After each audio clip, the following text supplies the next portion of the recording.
Tim, di video kali ini aku akan sharing gimana sih cara ngebuat video YouTube, talk show, atau bahkan film. Tahapan-tahapannya sih kurang lebih sama ya, yaitu ada 3 tahapan: tahapan praproduksi, produksi, dan pasca produksi. Nah, di sini aku bakal bahas tentang tahapan praproduksi dulu, atau sebelum memproduksi atau sebelum syuting gitu ya. Nah, yang perlu kita siapin yang pertama itu adalah pembuatan naskah. Jadi setelah kita meeting atau brainstorming tentang apa sih yang mau kita garap, apa sih yang mau kita bikin, terus kan itu tertuang, ide-ide tersebut tertuang dalam naskah atau dalam tulisan gitu ya. Nah, dari naskah ini baru kita tahu benang merahnya seperti apa, terus gimana jalan ceritanya dari awal sampai akhir. Bahkan naskah ini kadang nih ada beberapa kali revisi sampai akhirnya terjadi finalisasi naskah gitu ya, yang akhirnya bisa atau siap untuk digarap atau untuk di syuting gitu,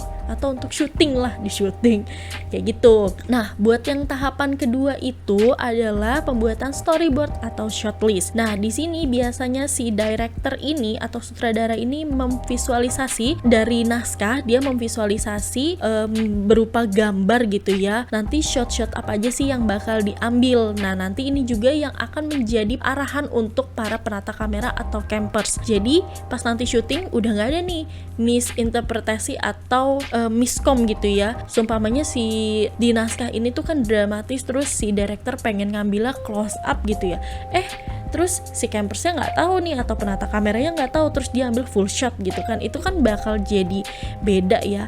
Shot-shot itu kan punya makna gitu ya, punya arti kenapa ngambil shot itu gitu. Jadi fungsinya storyboard atau shortlist ini tuh penting banget. Kalau storyboard itu berupa gambar gitu, per satu gambar adegan A, B, C gitu. Kalau shortlist itu berupa list aja, list shot gitu ya.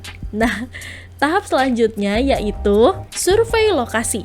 Nah, survei lokasi ini penting banget karena kita bisa tahu gitu ya, adegan-adegan ini tuh mau di syuting di mana gitu, mau diambil di mana, dan ini juga biasanya mempengaruhi blocking, terus mempengaruhi juga dramatisasi dari si naskah. Jadi naskah udah dibikin storyboard, terus survei nih, oh ternyata adegan ini cocoknya di sini gitu, oh ternyata adegan ini cocoknya kayaknya di sebelah sana deh gitu. Jadi survei ini tuh penting banget buat blocking juga, biar kita tuh tahu nanti pas di lokasi enggak dateng langsung syuting gitu. Itu pasti nanti bakal kerasa beda gitu ya, film yang memang atau video yang dipersiapkan dengan survei atau langsung gitu, atau langsung shot di situ gitu, pasti itu bakal kelihatan beda. Dan biasanya si survei ini juga akan mempengaruhi perizinan selain blocking ya, yaitu perizinan. Karena perizinan ini agak susah ya, jadi biasanya kita melakukan survei ini untuk meminimalisir. Jadi survei ini juga berfungsi buat contoh ya, kita mau ngambil di rumah A, ternyata di sebelahnya nih ada orang lagi ngebangun rumah gitu. Nah, itu kan nanti bakal ngaruh ke hal-hal teknis lainnya, entah suaranya ganggu, entah mungkin akan ada warawiri mobil gitu. Lebih kayak gitu sih, itu fungsinya survei dalam sebuah pembuatan video. Nah, selanjutnya itu reading. Nah, reading ini fungsinya untuk kita membaca ulang naskah nih ke talent atau si pemeran. Jadi sumpamanya si pemeran A nih perannya ini sedih ya, orang yang menyedihkan gitu. Nah, jangan sampai nih gak ada reading, dia happy aja gitu ngebawain perannya, padahal sebenarnya dalam naskah dia itu tuh sedih gitu, si karakternya itu sedih. Jangan sampai ada miskom gitu. Jadi fungsinya reading ini untuk mengulas lagi lah naskah ini, perannya ini. Biasanya ini dilakukan oleh director, biar si director juga tahu gimana sih nih emosi si pemain ini gitu, apakah sesuai sama ini atau dia punya versi yang lain emosinya. Jadi reading ini juga penting. Biasanya si director didampingi sama kreatif ya, atau penulis naskah kayak gitu. Nah, selanjutnya itu ada fitting.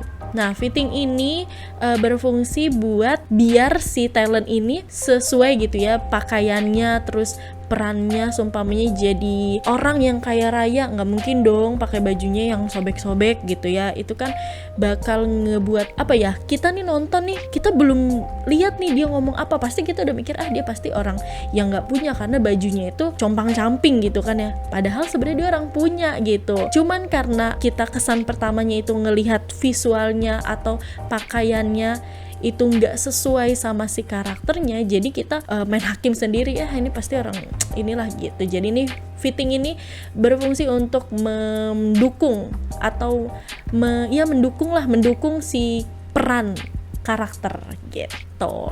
Terus selanjutnya yang terakhir itu adalah rehearsal. Nah, rehearsal ini biasa disebut dengan gladi resik. Nah, tadi kan kita udah tahu ya mau bikin apa, terus kita juga udah bikin storyboard, terus kita juga udah blocking, terus kita udah menentukan tempat, udah reading, tahu karakternya seperti apa yang bakal diperankan, terus kita udah fitting. Nah, si rehearsal ini adalah gladi resiknya. Jadi simulasi sebelum akhirnya kita on cam. Istilahnya ini bener-bener udah fix banget nih bakal begini nih. Jangan sampai ada improvisasi yang di luar naskah gitu ya, dan jauh gitu dari si naskah atau dari perannya. Nah, fungsi rehearsal ini buat ngepastiin pokoknya ini udah siap semua, terus kebutuhannya udah selesai semua, dan kita memang udah siap untuk syuting gitu. Jadi fungsinya tahapan-tahapan tadi itu sebelum produksi ya endingnya itu rehearsal kayak gitu. Oke tim, segitu aja sharing kita kali ini ya di tahapan praproduksi. Kalau kalian masih bingung atau mungkin step aku ada yang kecepatan atau mungkin ada pertanyaan yang mau kalian tanyain lebih detail ya, contohnya gimana sih Kak cara bikin naskah, atau gimana sih Kak cara kita nentuin si karakter biar sesuai gitu, kalian bisa komen di bawah, insya Allah kita bakal jawab gitu ya. Jadi kalian jangan lupa ya buat subscribe, like, comment, and share. Bye-bye team, see you next week.